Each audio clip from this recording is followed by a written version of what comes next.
চাকরি জাতীয়করণ সহ ৫ দফা দাবি মানতে সরকারকে ১ মাসের আলটিমেটাম দিয়েছেন এমপিওভুক্ত শিক্ষা জাতীয়করণ প্রত্যাশী জোটের শিক্ষকরা। বুধবার সচিবালয়ে শিক্ষা উপদেষ্টার সাথে বৈঠকের পর এই আলটিমেটাম দেন তারা।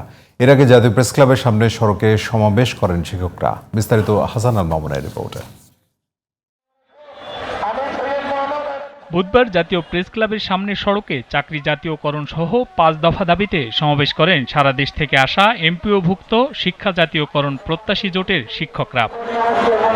এ সময় আন্দোলনকারীরা বলেন, সরকারের পক্ষ থেকে বাজেটে বরাদ্দ থাকলেও এখনো সরকারি প্রজ্ঞাপন জারি করা হয়নি। আমরা শিক্ষক, আমরা সাদাকে সাদা বলবো, কালোকে কালো বলবো।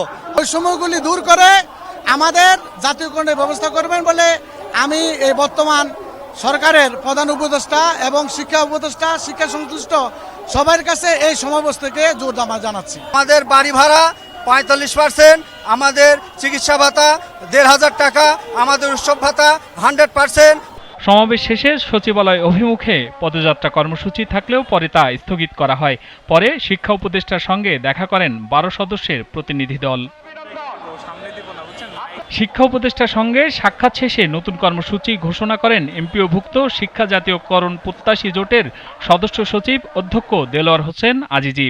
আমরা সিদ্ধান্ত নিয়েছি ১৪ সেপ্টেম্বর ২০২৫ সারা বাংলাদেশের সকল এমপিওভুক্ত স্কুল, কলেজ, মাদ্রাসা, কারিগরি শিক্ষা প্রতিষ্ঠানে অর্ধ দিবস কর্মবিরতি পালিত হবে। এরপরেও যদি কাজ না হয় আগামী ১২ অক্টোবর এই জাতীয় প্রেস ক্লাবের সামনে ১২ ফেব্রুয়ারির মতো দাবি আদায় না হওয়া পর্যন্ত জাতীয়করণ প্রত্যাশী জোটের লাগাতার অবস্থান কর্মসূচি শুরু হবে ইনশাআল্লাহ। দাবি না মানলে ১২ অক্টোবর থেকে জাতীয় প্রেস ক্লাবের সামনে লাগাতার অবস্থান কর্মসূচির হুঁশিয়ারি দিয়েছেন আন্দোলনরত শিক্ষকরা। Hasan Al Mamun, GTV news, Dhaka.